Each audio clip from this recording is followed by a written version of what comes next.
దేవునికి స్తోత్రం. ప్రియమైన బిడ్డలారా, ఈ రోజు లుస్త్రా గురించి తెలుసుకుందాము. అంత్యోకయ నుండి ఈకొనియాకు పౌలు బర్నబాలు వచ్చి యూదుల సమాజంలో ప్రవేశించి దేవుని వాక్యమును తేటగా వారికి వివరించుచుంది. ఈ ఈకోనియా లుస్త్రా దుర్బే పట్టణంలో అప్పటి లుకయోనియాలోని పట్టణంలో అప్పటి లుకయోనియా ఇప్పటి టర్కీ దేశము. ఇకోనియా పట్టణంలోని యూదయ సమాజం మందిరంలో దేవుని సువార్తను తేటగా బోధించినప్పుడు అనేకులు యూదులను గ్రీసు దేశస్థులను విశ్వసించింది.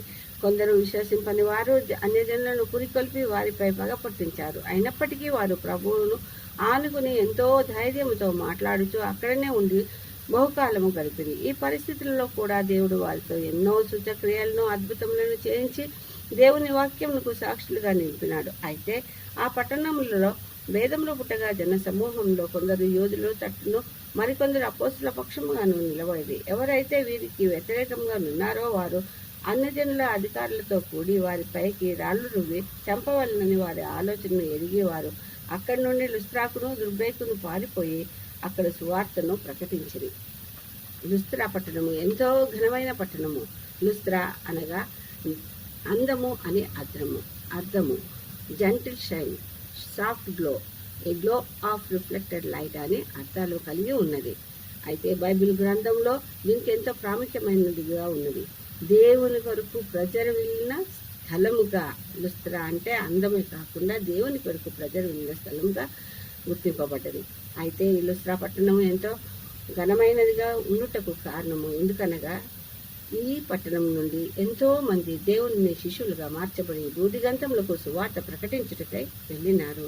ఈ లుస్త్రా ఎత్తైన స్థలము. ఇప్పుడు ఈ స్థలము ఇటలీలోని ఒక శిథిలమైన మట్టి దిబ్బగా ఉన్నది. అక్కడ ఎవ్వరూ నివసించుటలేదు. ఒకప్పుడు ఇది విద్యా సంస్థలకు విద్యకు ప్రాధాన్యతను ఇచ్చే దేశంగా ఉండెను.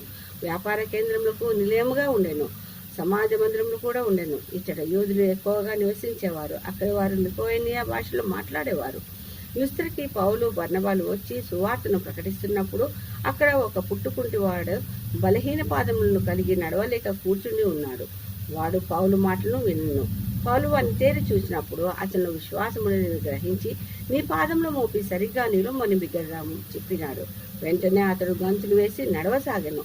అప్పుడు అక్కడ ఉన్న వారందరూ వీరు మనుషుల రూపంలో వచ్చిన దేవతలు అని కేకలు వేస్తూ వారికి పేర్లు పెట్టి ఎడ్లను అర్పింపవలేనని అనుకుంటున్న సంగతి విని బర్నబా పౌలులు వస్త్రములు చింపుకొని, అంటే వారి మూర్ఖతకు బాధపడి వారు బలిని అర్పింపకుండుటకు ప్రయాసపడుచు సమస్తమును సృజించిన ఆయనను గూర్చి సాక్ష్యమిస్తూ ప్రభువు మనకు ఇచ్చిన వర్షమును, ఫలములను, ఋతువులను, గాలిని, ఆహారమును ఉచితంగా ఇచ్చి మేలును చేస్తున్న దేవుని గూర్చి తెలుపుచు దేవుడు తనను గూర్చి సాక్ష్యమును ఉంచినాడని, అంటే దేవుడు సర్వసృష్టికర్తయని వారికి అర్థమయ్యేలా చెప్పుటకు ప్రయాసపడింది.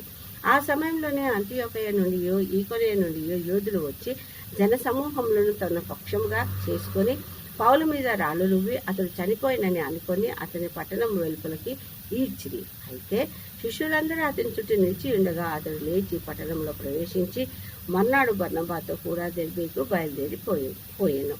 ఆ పట్టణంలో సువార్తను ప్రకటించి శిష్యులను చేసి తర్వాత లుస్త్రాకు, ఈకొనియాకు, అంతియోకయకు తిరిగి వచ్చి శిష్యుల మనసులను దృఢపరిచి విశ్వాసములను నిలకడగా ఉండవలనని, అనేక శ్రమలను అనుభవించి దేవుని రాజ్యంలో ప్రవేశింపవలనని హెచ్చరిక చేసి ఉపవాసం ఉండి ప్రార్థన చేసి వారిని నమ్మిన ప్రభువుకు అప్పగించి అక్కడి నుంచి వెళ్ళిరి. ఆ తర్వాత వారు తయారు చేసిన శిష్యులు దేవుని యందు బలపరచబడి దేవుని సువార్తను ప్రకటిస్తూ బూదిగంతములకు వెళ్ళినారు. కాబట్టి ఇప్పుడు ఆ ప్రాంతంలో ఎవరు లేక ఆ పట్టణములన్నీ మట్టి దిబ్బలుగా ఉన్నాయి. ఇది అపోస్తుడైన పౌలు యొక్క సువార్త. ఇప్పటికీ మనము ఈ లుస్త్రా పట్టణంలో మట్టి దిబ్బలుగా ఉండటము మనము ఇప్పటికీ చూడగలము. ఆ దిబ్బల నుంచే దేవుని సువార్త ప్రపంచమంతా ప్రకటింపబడ్డది. అవి ఖాళీగా ఉన్నప్పటికీ ఆ స్థలములకు ఎంతో ప్రాముఖ్యత ఉన్నది. కాబట్టి మనము కూడా వారి దృఢ విశ్వాసమును, కష్టములను సహించుట, దేవుని తోడును పొందుకొని దేవుని సేవలో వాడబడుట దేవుడు వాళ్ళని ఉపయోగించుకుంటుని తెలుసుకున్నాము వారి ద్వారా, వారి ప్రవర్తన ద్వారా. అదేవిధంగా మనము కూడా దేవునిలో వాడబడుటకు మనము ఆయన దృఢ విశ్వాసమును కలిగి దేవుని తోడుతో, ఆయన పరిశుద్ధాత్మ తోడు సహాయంతో ముందుకు సాగుటకు మనము పరిశుద్ధాత్మ తోడు సహాయం కొరకు ప్రార్థిద్దాము. దేవుడి కొద్ది వాక్యమును దీవించును గాక. ఆమేన్, ఆమేన్, ఆమేన్.